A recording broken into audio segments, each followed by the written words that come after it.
xam nga Macky dafa xàmmewul jamonoy politique ak jamonoy liggéey moom politique bi la war a wàññi parce que day fausser le jeu yoonam nekkul ci élection législative bi dañuy natt député yi ndax seen liggéey mat na wala matul moom président de la république la c'est le chef de l'exécutif donc lii dañuy natt ñi nga xamante ni bu ñu nax askan bi askanu Ndar askanu Sénégal li ñu leen di laaj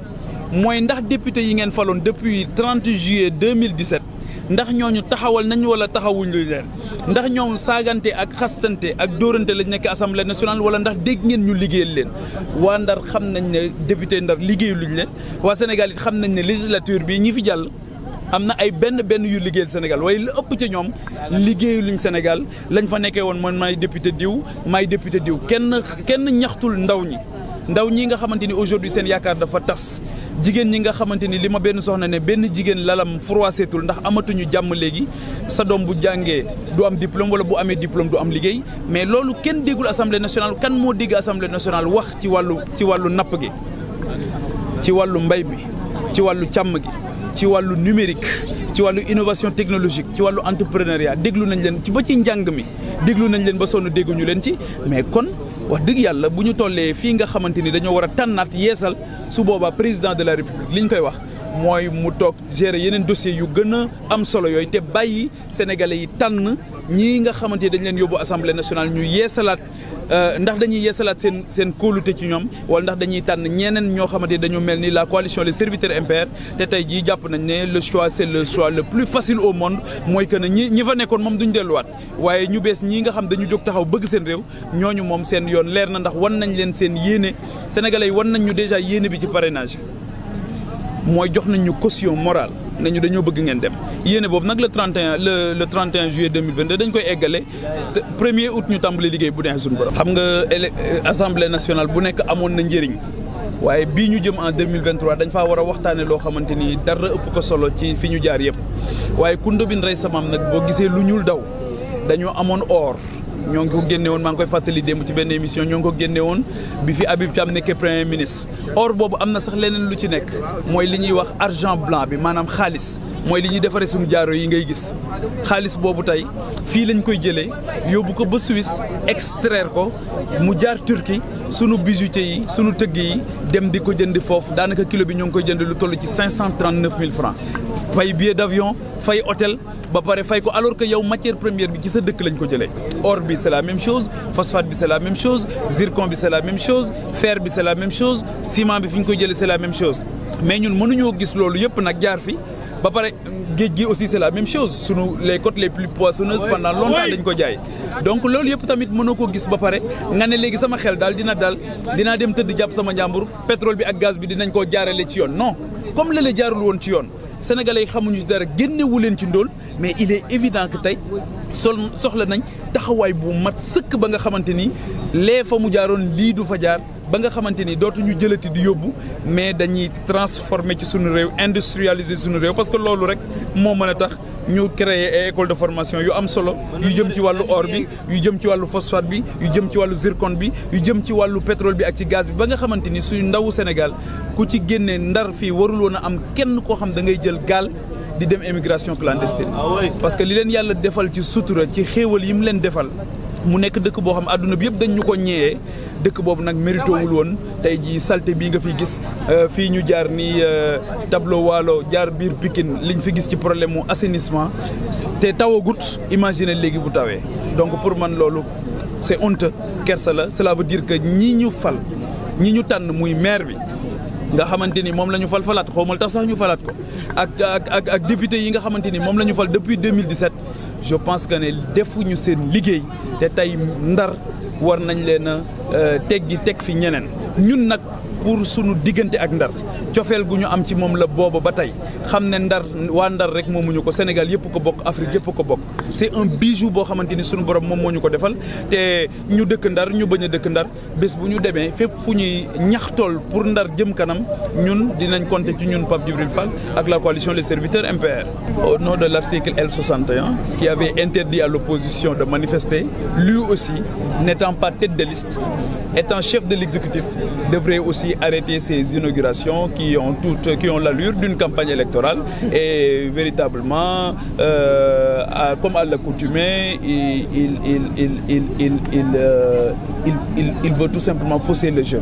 Donc ce n'est pas une élection présidentielle. Aujourd'hui, c'est même une aberration dans cette élection-là de présenter le bilan du président. Aujourd'hui, ce qui est à l'ordre du jour, c'est l'évaluation de la 13e législature, le travail des députés. Est-ce que ces gens-là doivent être reconduits ou bien est-ce que tout simplement ils doivent être remerciés? C'est ça le débat. Et aujourd'hui, la majorité des Sénégalais, y compris les Saint-Louisiens, j'ai fait un petit exercice pour demander aux jeunes Saint-Louisiens que j'ai rencontrés les noms des députés de la 13e législature Saint-Louisien. Et Dieu sait qu'à 95%, ils étaient incapables de me dire qui étaient les représentants à l'Assemblée nationale. Cela veut dire que le travail n'a pas été fait du tout. Le travail qui consiste à contrôler l'action de l'exécutif et à évaluer les politiques publiques, ce travail n'a pas été fait. Donc le constat, il est triste, mais il est vrai malheureusement. Et je pense que les Saint-Louisiens ont une belle occasion de les sanctionner et de faire confiance à d'autres qui seront là pour le peuple, pour servir le peuple. Et je pense qu'en l'occurrence, la coalition des serviteurs MPR reste quand même le meilleur choix. Comme on l'a fait depuis le début de la campagne, l'idée c'est de parcourir le pays dans ses coins et recoins. Ensuite, d'aller à la rencontre des populations, raison pour laquelle nous avons privilégié les visites de proximité et les caravanes qui nous permettent aussi de descendre de temps à autre des véhicules, de marcher, de sillonner les rues, les coins pour pouvoir échanger de vive voix avec les populations. Cela nous permet naturellement de comprendre davantage les préoccupations, mais surtout les attentes par rapport à la 14e législature. Vous l'avez dit, le Sénégal est un pays pétrolier maintenant à partir de 2023. Le Sénégal reste aussi la 7e réserve mondiale de gaz. Donc, le Saint-Louis ne peut plus être ce mendiant qui est assis sur une mine d'or. Raison pour laquelle aujourd'hui, moi je pense que tous ces mots qui gangrènent le quotidien des Saint-Louisiens devraient rapidement être un vieux souvenir. Et cela passe par la prise en charge de leurs préoccupations et de leurs aspirations au niveau de l'Assemblée nationale, en mettant la gouvernance de ces ressources-là, aussi bien des ressources humaines comme des ressources au niveau des ressources naturelles au cœur de la préoccupation. Donc la gouvernance doit être au cœur de la préoccupation. Et le constat a été triste quand tu arrives aujourd'hui à Saint-Louis, quand vous constatez le problème lié à l'assainissement, le problème lié au chômage des jeunes, le problème lié à l'insécurité. Je pense que ce sont des problèmes que cette belle ville tricentenaire ne mérite pas du tout. Et comme on le dit souvent, Saint-Louis quand même reste une ville qui appartient pas seulement aux Saint-Louisiens, mais à tous les Sénégalais, à toute l'Afrique. Et je pense qu'aujourd'hui, quand vous constatez l'état d'insalubrité de cette ville, vous vous rendez compte qu'aussi bien l'équipe municipale qui est là depuis un bon moment, 2014, comme les députés aussi, n'arrivent pas du tout justement à comprendre ce pourquoi ils ont été choisis, ils ont été élus. Et je pense que Saint-Louis est très riche, c'est une très belle ville, mais malheureusement aujourd'hui l'image qu'elle donne n'honore pas du tout les Sénégalais que nous sommes, les Saint-Louisiens en particulier, mais cela aussi n'honore pas du tout ceux qui ont en charge de lutter de façon très efficace contre ces maux qui gangrènent le quotidien des Saint-Louisiens. Justement, vous l'avez évoqué, Saint-Louis, une ville riche, mais également aussi dans le cadre de la pêche,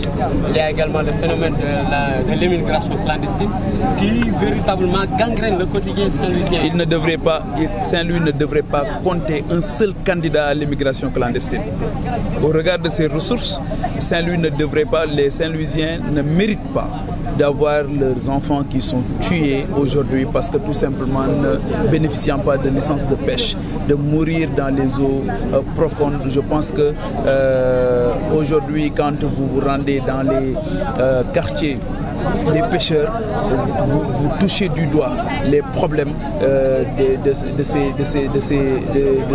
ces gens qui devraient vivre de la pêche, mais aujourd'hui qui meurent parce que tout simplement ne trouvant pas la ressource qui devient de plus en plus rare parce que tout simplement les navires étrangers ont fini par prendre ce qui leur revenait de droit. Donc ils sont obligés d'aller chercher ça de l'autre côté et malheureusement le plus souvent en ayant cherché ce pourquoi ils devraient ce qui devrait leur permettre tout simplement de sauvegarder leur dignité, ils y trouvent tout simplement la mort et c'est inacceptable, c'est inadmissible.